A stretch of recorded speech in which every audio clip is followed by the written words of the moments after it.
গোপালগঞ্জে সংঘাতের ঘটনায় ৯ শিশুকে গ্রেপ্তারে শিশু আইন সঠিকভাবে মানা হয়েছে কিনা তা তদন্তে কমিটি গঠনের নির্দেশ দিয়েছে হাইকোর্ট।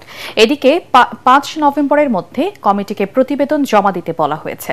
এক রিট আবেদনের প্রেক্ষিতে বিচারপতি কাজী জিনাত হক ও বিচারপতি আইনুন নাহার সিদ্দিকার দ্বৈত বেঞ্চ রুল সহ এ আদেশ দেন। শিশু আইন প্রয়োগে সংশ্লিষ্টদের নিষ্ক্রিয়তা কেন বেআইনি হবে না তা জানতে চাওয়া হয়েছে রুলে। স্বরাষ্ট্র আইন এবং নারী ও শিশু বিষয়ক মন্ত্রণালয় সহ সংশ্লিষ্টদের রুলের জবাব দিতে বলা হয়েছে। সম্প্রতি গোপালগঞ্জে এনসিপির সমাবেশকে ঘিরে হামলা এবং সহিংসতার ঘটনায় ৫টি হত্যা সহ মোট ১২টি মামলা করা হয়। এসব মামলায় ১০,১৩৭ জনকে আসামি করা হয়েছে। গ্রেপ্তার করা হয়েছে ৩১৪ জনকে, যার মধ্যে ৯ জন শিশু।